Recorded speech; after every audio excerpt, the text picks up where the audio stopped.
Je m'appelle Benjamin Gallerand, je suis doctorant au CEIR en Histoire du droit à l'Université de La Rochelle. Je suis le trésorier adjoint de l'association Méditerranée. Ma conférence porte sur l'eunomia dans le projet du roi de Bohême, Georges de Podiebrad, au XVe siècle. Alors ça peut paraître un peu obscur, l'eunomia, Georges de Podiebrad.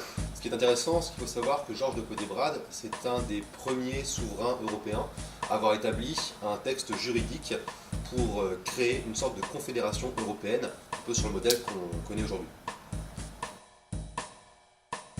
Ma thèse porte sur l'Antiquité dans la construction de l'idée européenne.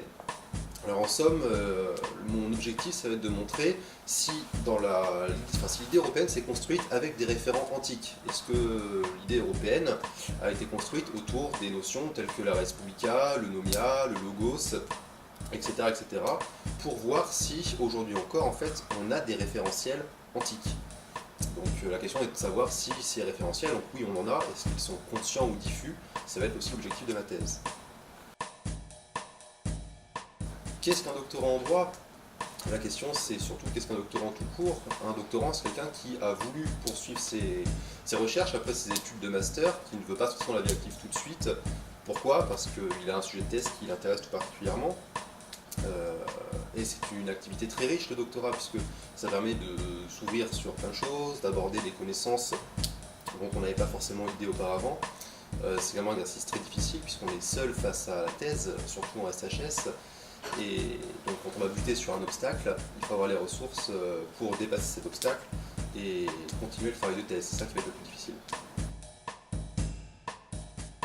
Les valeurs antiques, oui, elles peuvent contribuer à aider l'Union européenne, les Européens de façon plus large, notamment la notion d'eunomia par exemple, dont je vais parler dans ma conférence, puisque la notion d'eunomia c'est la notion du juste équilibre en toute chose, de la bonne harmonie dans l'action politique.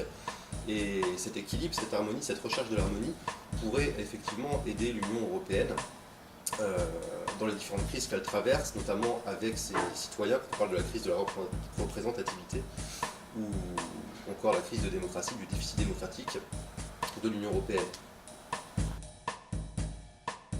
L'histoire du droit, c'est l'étude des sociétés, des peuples, des organisations étatiques, politiques, donc à travers l'histoire et sous un prisme juridique, afin d'observer le développement des États, qu'est-ce qui a fonctionné, quelle politique a été efficace pour la population, pour l'État même en tant que tel. Voilà, ça va être l'étude de ces différentes évolutions et ça permet surtout de voir ce qui a fonctionné par le passé. Et la compréhension du passé permet de comprendre le présent et peut-être d'anticiper l'avenir ou en tout cas de tenter de le parfaire.